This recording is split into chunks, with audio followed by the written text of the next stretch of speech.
Republican Congressman James Comer making appearances in Kentucky to discuss his new book. The Republican Women's Club of South Central Kentucky hosted Comer Friday night in Bowling Green. Our Laura Rogers was there and caught up with him on current events in Washington and future political aspirations.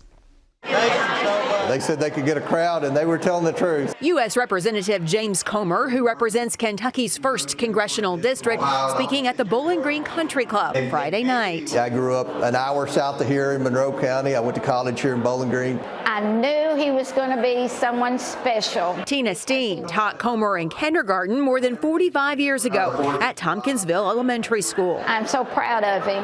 I'm really excited about the book. It's been on the New York Times bestsellers list for 3 weeks. Comer's book, All the President's Money, investigating the secret foreign schemes that made the Biden family rich, was released in January. They kept saying the Bidens were in business, and I always had the question, what business did they own? We brought the Biden family in for depositions, and they never could say what business they were in. Comer, who serves as chairman of the House Oversight Committee, led an impeachment inquiry into the former president.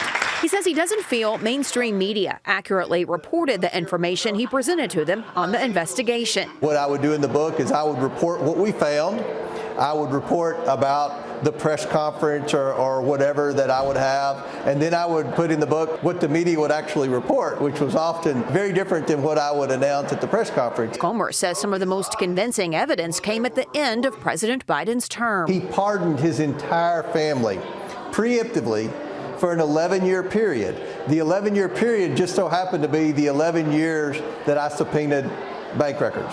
So I think the pardons, which have unprecedented, I think that was an admission of guilt by Joe Biden. But Biden says those pardons were to guard against possible retribution by President Trump. Comer says he is supportive of President Trump's efforts to find what he calls waste, fraud, and abuse in the budget. President Trump put disruptors in office, and a lot of these agencies need to be disrupted. And I think every agency could stand a good, thorough audit. He says there's also been a, quote, open line of communication between Trump's cabinet and the House Oversight Committee. I've been in communication with Kash Patel at the FBI. My staff communicated multiple times today with Pam Bondi's staff at the Department of Justice. We asked Congressman Comer about his future political aspirations, as there has been indication he could run for governor in 2027. And my heart's always been in Kentucky. I remember when he ran for governor and we had a rally in Tompkinsville. That was 2015 when Comer lost to the Republican primary to Matt Bevin by 83 votes.